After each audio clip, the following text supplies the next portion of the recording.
Dios le bendiga, hermanos. Buenos días a todos, bienvenidos.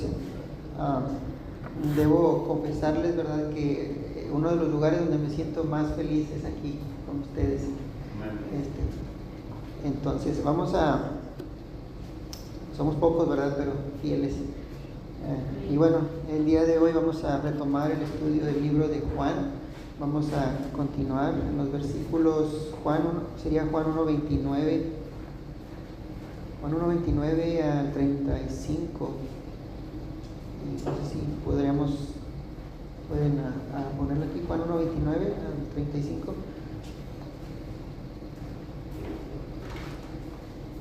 Dice: el día siguiente vio Juan a Jesús que venía a él y dijo: he aquí el Cordero de Dios que quita el pecado del mundo. Este es aquel de quien yo dije: después de mí viene un varón, el cual es antes de mí, porque era primero que yo. Y yo no le conocía, mas para que fuese manifestado a Israel, por esto vine yo bautizando con agua. También dio Juan testimonio diciendo: vi al Espíritu que descendía del cielo como paloma y permaneció sobre él. Y yo no le conocía. Pero el que me envió a bautizar con agua, aquel me dijo: sobre quien veas descender el Espíritu y que permanece sobre él, ese es el que bautiza con el Espíritu Santo. Y yo le vi y he dado testimonio de que este es el Hijo de Dios. El siguiente día otra vez estaba Juan y dos de sus discípulos. Versículo 36. Y mirando a Jesús que andaba por ahí, dijo: he aquí el Cordero de Dios. Versículo 37, para terminar. Le oyeron hablar los dos discípulos y siguieron a Jesús. Vamos a orar. Señor, gracias porque nos das el privilegio, Señor, de reunirnos aquí, Señor. Pido, Señor, que nos ayudes a cada uno de nosotros, que crezcamos más, Señor, que maduremos más para tu gloria. Pido, Señor, que crezca la palabra, Señor, en nuestros corazones, Señor, que te conozcamos, Señor, no de una manera intelectual, Señor, sino en nuestro corazón, que te amemos más, que te conozcamos. Ayúdanos, Dios. Pido por nuestra hermana, Señor, Cindy, que si ella está pasando por algún momento difícil, Señor, que estés ahí con ella, que la fortalezcas. Pido por ella, allá donde esté. Gracias, Dios. Ponemos este servicio en tus manos, Dios. En el nombre de Jesús. Amén.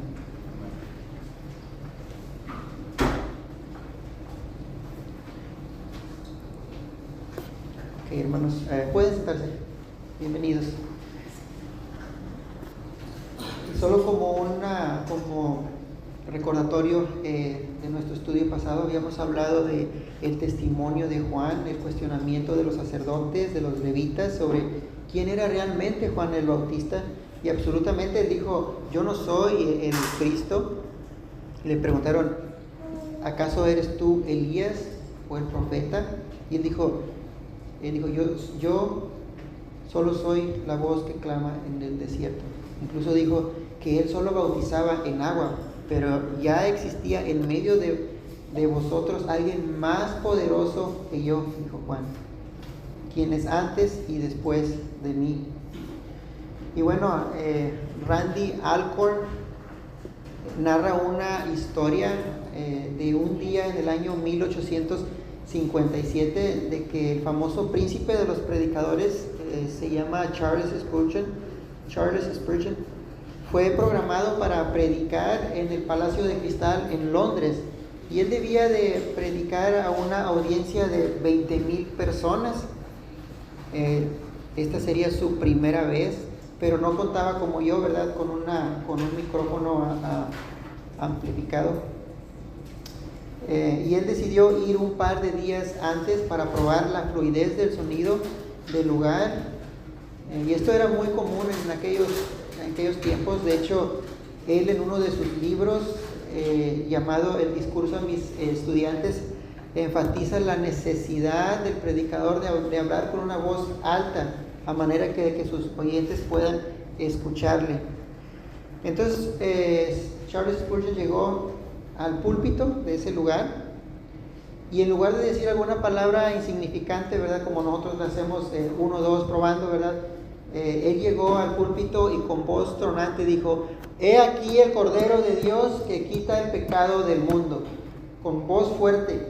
Y sin saberlo había un obrero arriba trabajando que escuchó estas palabras haciendo eco, expresadas con tanta convicción, y para él fue un mensaje del cielo, tanto así que dejó sus herramientas y se fue a casa pensando y meditando en este versículo. Y fue tan presente el Espíritu Santo en su vida que él se arrepintió y creyó. Se fue creyendo que ese Cordero en verdad había borrado sus pecados. Pero la realidad no fue el volumen del predicador, sino el poder del mensaje, el poder de las palabras. He aquí el Cordero de Dios que quita el pecado del mundo. Y ustedes en esta mañana, si realmente creen que el Cordero de Dios quitó su pecado, ustedes pueden tener la certeza de que un día estarán delante de Él frente a frente. Y bueno, continuando con el tema, habíamos visto que Juan el Bautista dijo que venía otro después de él y que no se sentía digno de desatar la correa del calzado. Juan no se sentía digno ni siquiera de ser su esclavo. Así es como Juan comienza a autoidentificarse, pero al mismo tiempo también quiere mostrar la altura de quién él tenía que presentar, en este caso el Cordero de Dios. Cuando se me encomendó este ministerio, yo pensé qué tema podría traerle al pueblo de Dios. Y entre tanto pensar y pensar, Dios puso en mi corazón el libro de Juan, porque en él encontramos más profundidad de nuestro Señor y Salvador Jesucristo. Y el plan es que queremos predicar sermones tipo enseñanzas. Tal vez hagamos varios, lo cual es lo más seguro, pero la idea es mirar a Cristo para ver de qué forma Él puede darnos estabilidad, que nos pueda dar seguridad, pero sobre todo que nos cambie para navegar en aguas turbulentas, no solamente porque Cristo es la ancla que me estabiliza, sino por el hecho de que conociéndolo a Él seremos transformados, y en la transformación ganemos estabilidad y carácter de Cristo. Todos hemos leído y oído sobre el personaje de Cristo. Tal vez podrían decir, bueno, es que ya sabemos de Cristo, pero la realidad es que si el Espíritu de Dios está en nosotros, Él es capaz de iluminar pasajes viejos y no solo darnos entendimiento nuevo, sino darnos transformación. Quiero leerles un texto para comprobarles la importancia de conocer la persona de Cristo. Y eso está en 2 de Corintios 3:18. 2 de Corintios 3:18. Quiero que veamos la conexión, o más bien cuál es el propósito de nuestro estudio del libro de Juan. Pablo dice en 2 de Corintios 3:18: por tanto, nosotros todos, mirando a cara descubierta, como en un espejo, la gloria del Señor. Cuando contemplamos la gloria del Señor, este es el espejo. Cuando lo contemplas, ¿qué dice? Somos transformados de gloria en la misma imagen como por el Espíritu del Señor. Es decir, hay una relación directa entre mi grado de transformación o de santificación y mi conocimiento de Jesús. En otras palabras, hay una relación directa entre mi grado de santificación o de transformación, y mi contemplación, ya no conocimiento, sino contemplación del personaje de Jesús. Y es que el texto de 2 de Corintios 3:18 nos llama a contemplar la gloria del Señor. Y no me refiero solamente a mirar, no me refiero a ganar conocimiento, es decir, enriquecernos de información en nuestras mentes, sino el ver detenidamente nuestro Señor. Y al verlo, la idea es pensar, reflexionar, meditar acerca de lo que estoy viendo en la persona de Cristo. Conocer acerca del carácter de Jesús permite entender quién es Él, cómo luce, cómo piensa y cómo soy yo. Conocer de Cristo nos permite pensar, nos permite ver cuánto me parezco a Él y cuánto me falta por llegar a Él. Ya que pueda ver la diferencia de dónde está Él y dónde estoy yo, eso me hará tomar decisiones radicales para ser como Él. Mientras meditamos en la persona de Jesús, ustedes y yo vamos a ser cambiados aún más en su dirección. Y algo muy interesante, hermanos, sobre la época en la que Jesús predicó, es que hubo gente en la muchedumbre que no pasó a ser solo parte de la muchedumbre. Y cuando tú estás en la muchedumbre y el personaje a quien tú vas a ver o a escuchar está lejos de ti, tú no ves o escuchas gran cosa. Pero hubo gente en la muchedumbre que se atrevió a pasar y acercarse al personaje de Jesús. Una de ellas fue la mujer que tenía 12 años sangrando. En Lucas 8:43, se los voy a leer. Lucas 8:43 al 48.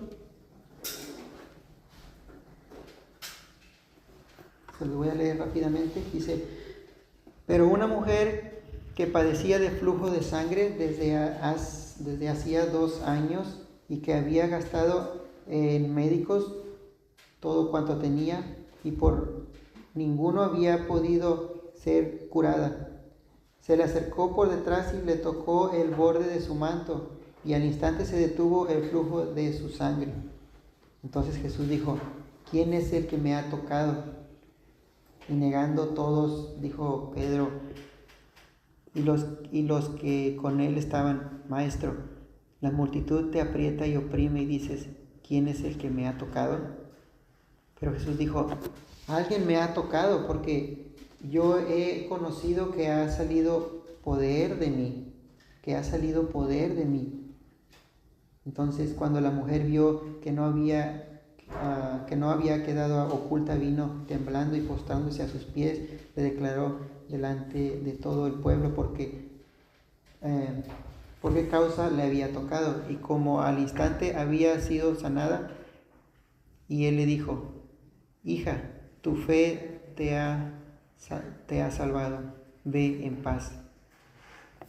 Entonces esta mujer tomó la decisión de acercarse a Jesús, y esta es la idea de nuestro estudio del libro de Juan: acercarnos más a Jesús, a nuestro Salvador.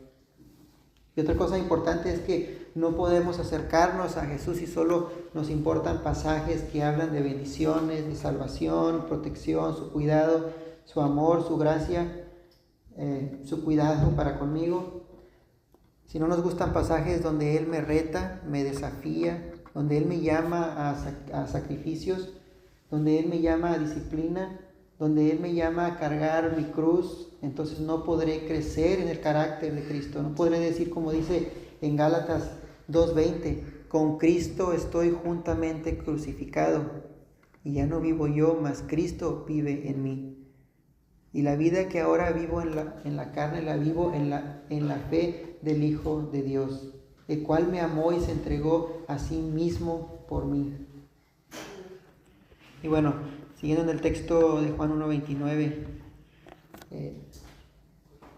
se lo voy a leer de nuevo. Dice: al día siguiente vio Juan a Jesús que venía a él y dijo: he aquí el Cordero de Dios que quita el pecado del mundo. Este es aquel de quien yo dije, después de mí viene un varón, el cual es antes de mí, porque era primero que yo.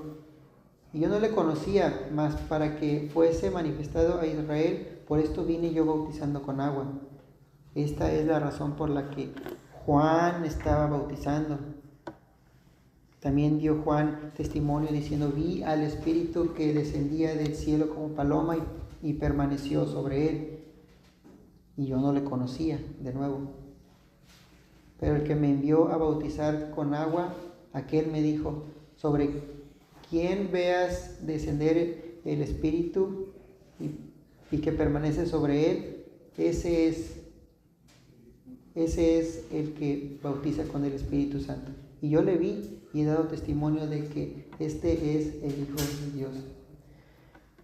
Okay, en solo 5 versículos Juan nos dice 5 cosas acerca de la identidad de Cristo. Número 1, Él es el Cordero de Dios que quita el pecado del mundo. Número 2, Él era antes que yo, o sea, de Juan. Él es el primero que yo. Y número 3, yo miré el Espíritu Santo sobre Él. Y eso nos ayudó a saber quién era Él. Número 4, Él es quien bautiza con el Espíritu Santo. Y número 5, Él es el Hijo de Dios. Y es interesante que Juan introduce a el Mesías. Él no lo presenta con un título más presentable, de una manera para que sea respetado. En lugar de esto, Juan lo presenta como un Cordero de Dios. Y él enfatiza el Cordero de Dios.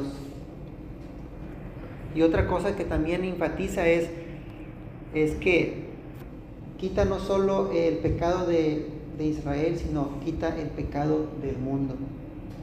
Esta es la figura universal, con una misión universal. Esa es la razón del título El Cordero. Es un título apropiado, porque esto identifica la misión primaria de la venida de Jesús.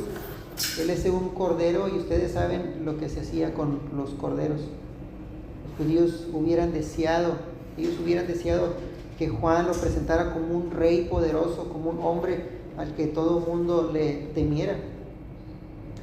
Y A.W. Pink, él habla sobre el Cordero de Dios, y él dice esto.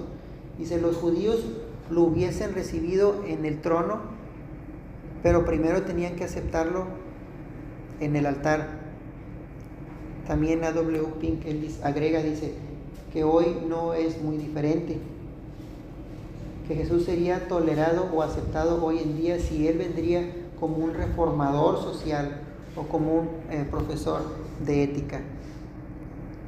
Y A.W. Pink termina su párrafo diciendo, lo que el mundo necesita es el Cristo de la cruz, donde el Cordero de Dios se ofreció a sí mismo como sacrificio por el pecado. Con este título del Cordero de Dios que quita el pecado del mundo, Juan el Bautista hace 2 cosas. Hace alusión a la misión de Cristo, y él permite la identificación de Cristo con revelaciones anteriores del Antiguo Testamento, de tal forma que podemos ver que Cristo no es más que el cumplimiento de algo que ya se había anunciado previamente. En el Antiguo Testamento, en Génesis 22, Dios le ordenó a Abraham, Él le dijo, toma ahora a tu hijo, tu único, a quien amas, Isaac, y vete a la tierra de Moría y ofrécelo ahí en holocausto sobre uno de los montes que yo te diré. En el camino a la montaña, Isaac le preguntó a su padre, ¿dónde está el cordero para el holocausto? A lo que Abraham respondió, Dios se proveerá el cordero para el holocausto, hijo mío. Le dice, Dios se proveerá el cordero para el holocausto. Mientras Abraham se presentaba para sacrificar a Isaac, a quien amaba, alzó sus ojos y miró, y he aquí detrás de él un carnero trabado en un zarzal por sus cuernos. Y fue Abraham, tomó el carnero y lo ofreció en holocausto en lugar de su hijo.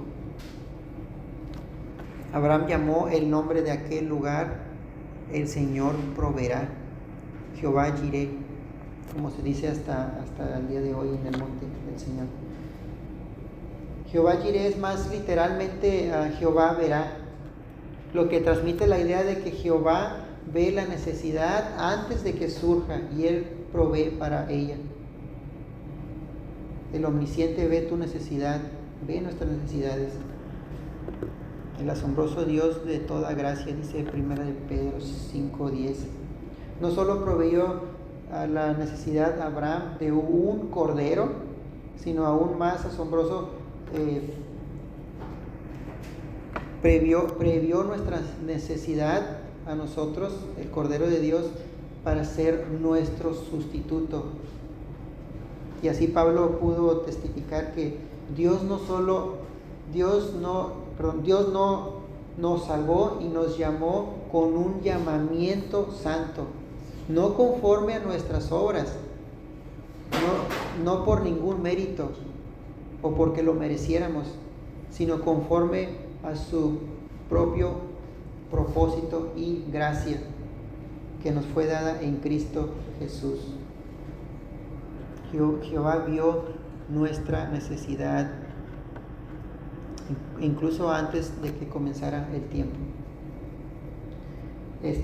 Charles Spurgeon dice: admiramos que Abraham entregara a su hijo a Dios, pero mucho más admiramos que Jehová entregara a su hijo por los pecadores. Jehová es el gran proveedor y Él provee la ofrenda, no solo para nosotros, sino para sí mismo, porque el sacrificio era necesario tanto para Dios como para el hombre. Y es en un holocausto, no solo una ofrenda por el pecado, sino una ofrenda de olor grato para sí mismo. Dios Padre proveyó al Hijo como Cordero cuando Abraham vivió esto.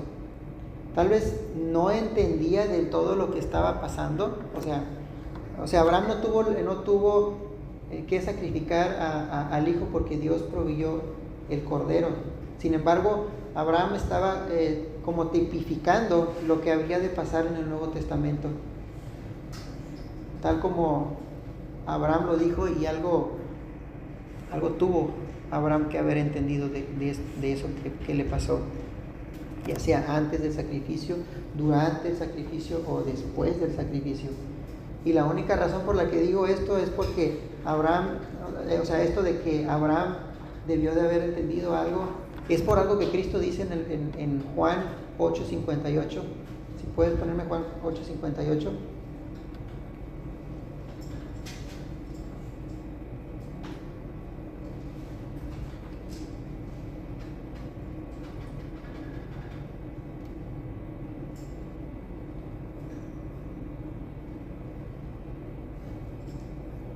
No sé si lo tengo mal yo o lo tienen mal. Dice Juan 8:58: Abraham vuestro padre se gozó de que había de ver mi día, y lo vio y se gozó. Y aquí hay puntos importantes. Abraham se regocijó esperando ver mi día. Llegó a verlo de alguna manera, lo vio y se regocijó. Hermanos, este título del Cordero de Dios es usado solo en los escritos de Juan. Por ejemplo, en Juan 1:36, Apocalipsis 5:6, Apocalipsis capítulo 6, Apocalipsis 7:10, Apocalipsis 17:14, Apocalipsis 14:4, Apocalipsis 14:10, Apocalipsis 15:3, Apocalipsis 17:14, Apocalipsis 19:9, Apocalipsis 22:1, Apocalipsis 22:3. No los vamos a leer porque son varios, pero en estas fracciones de texto vamos a encontrar el Cordero de Dios. El título del Cordero de Dios es el primero de todos los títulos que tiene Cristo. También sabemos que es llamado Rabí, Mesías, Hijo de Dios, Rey de Israel, Hijo de hombre, Príncipe de paz, y entre varios. Entonces, Juan dice: he aquí el Cordero de Dios. Ese título no fue un título que se le ocurrió a Juan en ese momento, sino fue una revelación de Dios. Fue un título que Dios puso a Cristo, porque Él sería nuestro sustituto.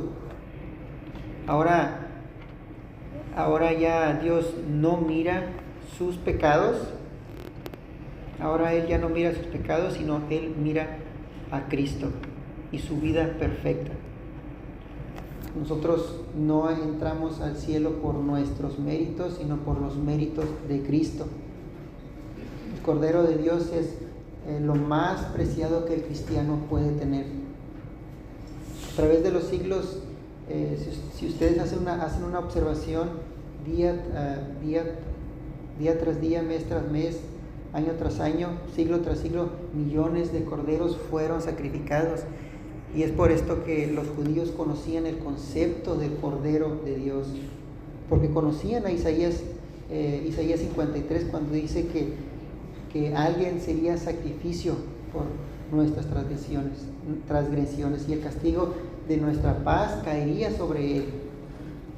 Así que los judíos estaban muy familiarizados con el concepto del Cordero, de los corderos sacrificados, pero como que no entendían cómo aplicar eso a ellos mismos, porque no se veían como gente que realmente necesitaba un sacrificio. Los judíos pensaban que su propia justicia, creían en su propia justicia usando los animales, creían que eso era suficiente para ser aceptados delante de Dios. Pero como sabemos de esos sacrificios, como dice el autor de Hebreos, jamás podrían quitar el pecado. Solo cubrirían temporalmente y apuntaban a la venida de Cristo, quien por su sacrificio una vez y para siempre quitaría el pecado. De hecho, el autor de Hebreos nos dice en Hebreos 10:10, dice: en esa voluntad somos santificados mediante la ofrenda del cuerpo de Cristo. Y luego dice: hecha una vez y para siempre. Noten, el Cordero de Dios es sacrificado una vez y para siempre. En el Antiguo Testamento los sacerdotes estaban de pie día tras día, ministrando y ofreciendo muchas veces los mismos sacrificios que nunca pueden quitar pecados. Pero el Cordero de Dios, habiendo sido ofrecido un solo sacrificio para siempre, se sentó a la diestra del Padre. Hebreos 10:14 también dice: porque con una sola ofrenda hizo perfectos para siempre a los santificados, es decir, a ustedes. Los judíos no reconocían su condición de pecado y no entendían lo que el Cordero significaba. No reconocían que necesitaban ellos un sacrificio. Pero el Mesías vino para proveer a través de su muerte expiatoria lo que los judíos y nosotros necesitamos. Y Juan le dice, Él es quien Dios escogió como sacrificio expiatorio. Él ha venido para finalmente quitar el pecado. Él es quien será herido por nuestras rebeliones, molido por nuestros pecados, por nuestras transgresiones. Y Él llevó el castigo por nuestra paz. Y los judíos a los que Juan se dirige no entendían que el Mesías sería el Cordero que quitaría el pecado del mundo.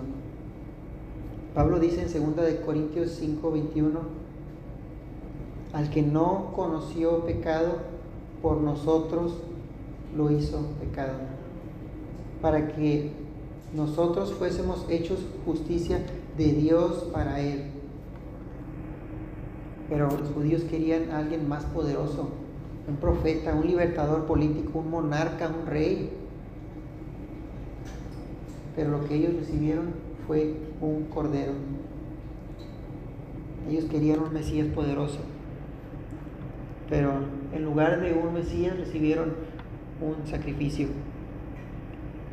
Ellos querían a un hombre que ejecutaría a sus enemigos, pero lo que recibieron fue un hombre ejecutado por sus enemigos. Pero los judíos no podían recibir a un rey sin recibir un cordero. Y estas son realidades que enseñan a través de las dos venidas del Mesías. La primera, Él vino en humillación para morir. La segunda, Él viene en gloria para reinar. Entonces Juan le dice, este es el Cordero de Dios, quien por su sacrificio quita el pecado del mundo. Entonces continuamos en el versículo 30, Juan 1:30, dice, este es aquel de quien yo dije, después de mí viene un hombre que es antes de mí, porque era primero que yo. Bueno, aquí Juan dice lo mismo que ya había dicho antes. Dice, y aquí solo podríamos ver lo que es la humildad de Juan.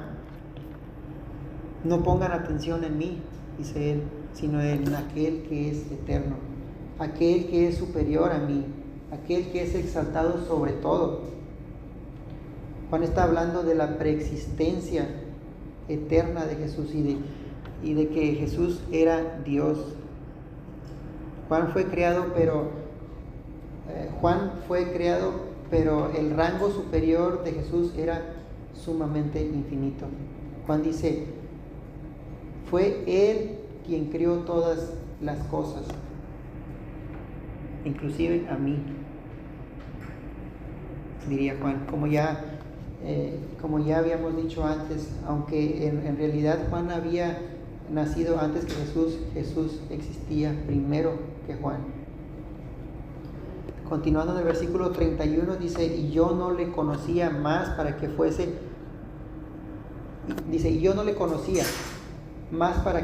manifestado en Israel, por esto vine yo bautizando con agua. Bueno, entonces alguien dirá, ¿cómo es que Juan no conocía a Jesús? En que Juan era familia de Jesús, probablemente su primo, porque sus madres eran parientes, según Lucas 1:36. Sin duda estas dos madres que estaban embarazadas en la misma época, seguramente ellas hablaban de sus embarazos. Tal vez al pasar el tiempo siguieron en contacto hablando sobre sus hijos, Juan y Jesús. Pero entonces, ¿por qué dice Juan que no le conocía? Bueno, porque Juan no le conocía como Mesías, o sea, como hijo de Dios. Hace unas semanas yo les dije que recordaran la palabra conocer, que era la palabra ginosco, pero esta palabra conocer es bien importante. Esta palabra conocer es usada de diferentes maneras. Por ejemplo, la primera vez que se usó fue en Génesis 4:25. Dice Adán, si puedes ponerme Juan 4:25. Dice, Adán conoció de nuevo a su mujer.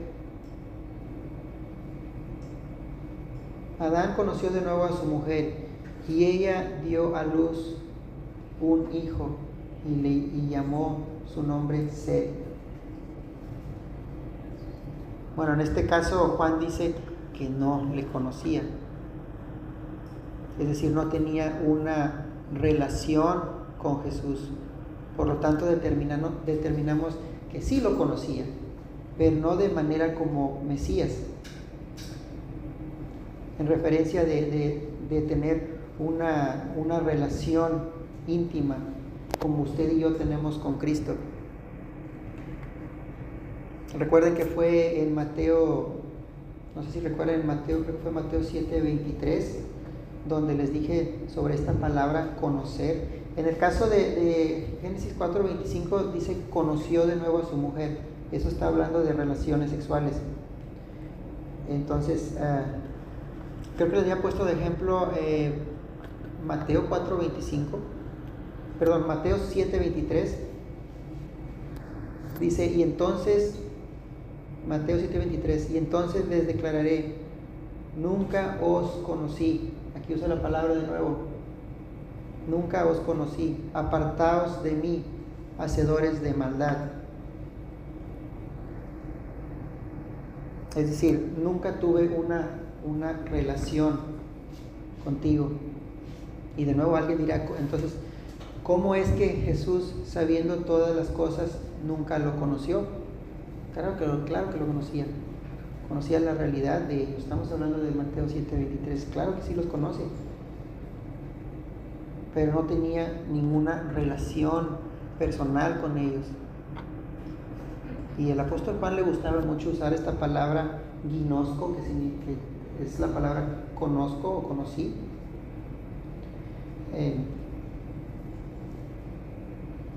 A él le gusta mucho usar esta palabra ginosco para describir este conocimiento más profundo, personal, que caracteriza a Dios.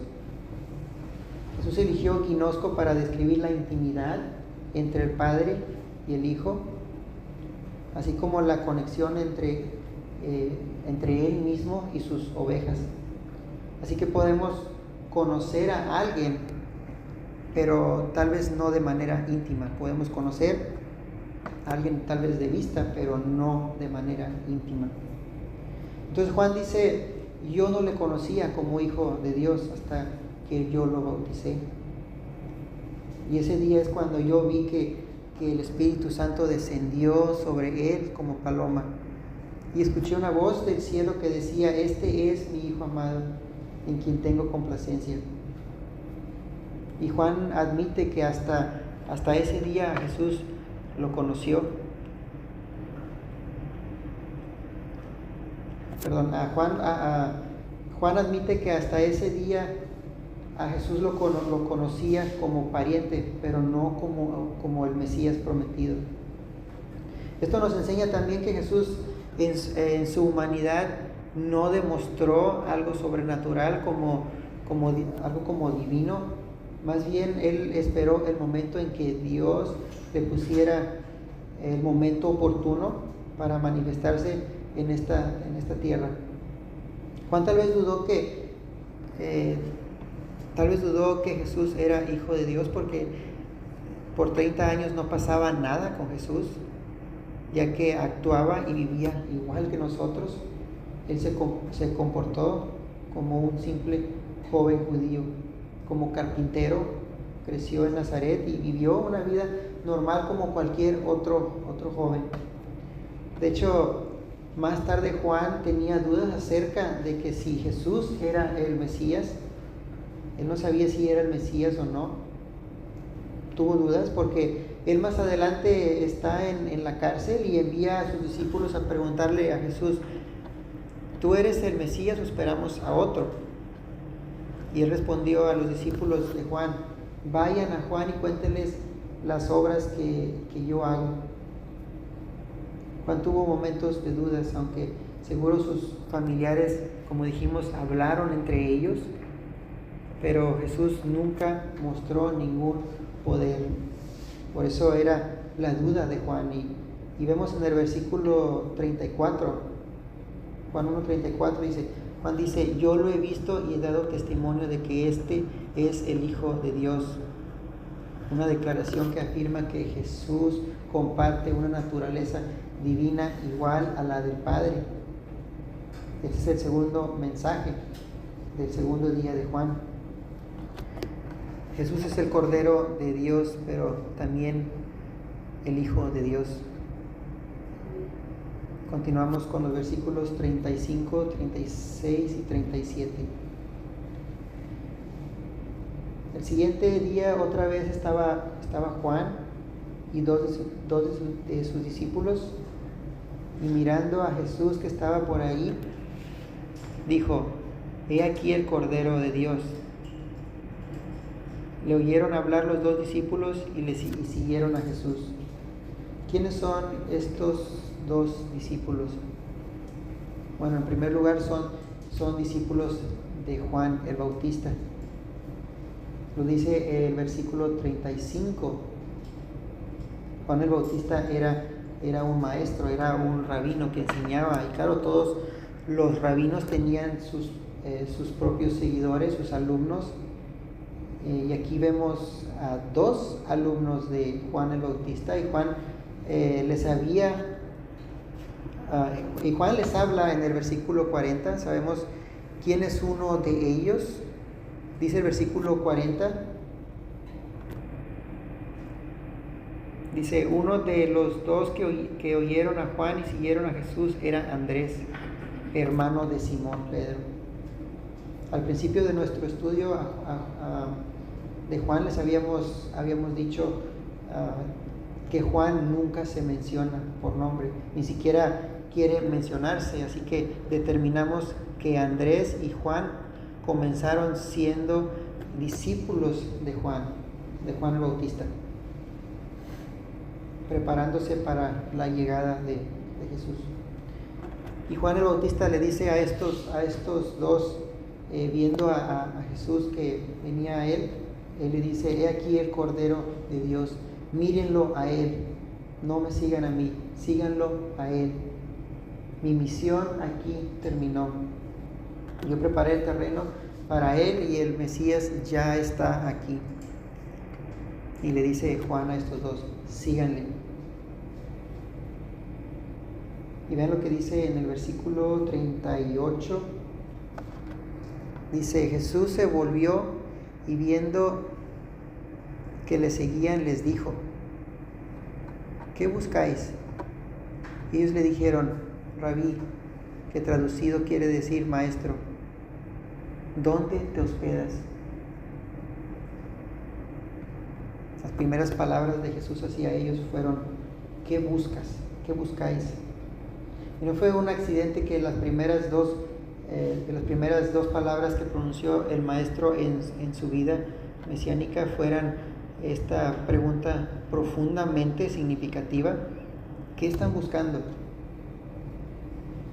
¿Qué buscan?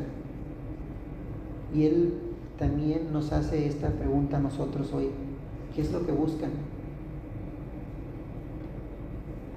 ¿Dónde te hospedas? Cuando ellos le hacen esta pregunta, ¿dónde te hospedas? Ellos están diciendo, Maestro, te seguiremos a donde vayas, porque entendemos el mensaje de Juan el Bautista, que tú eres el Cordero de Dios, que quita el pecado del mundo. Ellos también están diciendo que su motivación a seguirle no es temporal. Por eso dicen, ¿dónde te hospedas? Ahí estaremos permanentemente contigo. ¿Dónde te hospedas? Y este mensaje es para nosotros también. Cristo nos dice a nosotros, ¿qué buscan de mí? ¿Qué es lo que quieren de mí? Ahora nosotros tenemos la decisión de decir, como Andrés y Juan, ¿dónde te hospedas para ir a vivir contigo? Como lo dije al inicio de este servicio, si ustedes realmente creen que el Cordero de Dios quita el pecado del mundo, ustedes pueden tener la certeza de que un minuto después de la muerte estarán delante de Él y lo verán frente a frente. Y les dirá, bien, buen siervo y fiel, entra al gozo de tu Señor. Vamos a orar, hermanos, vamos a ponernos de pie.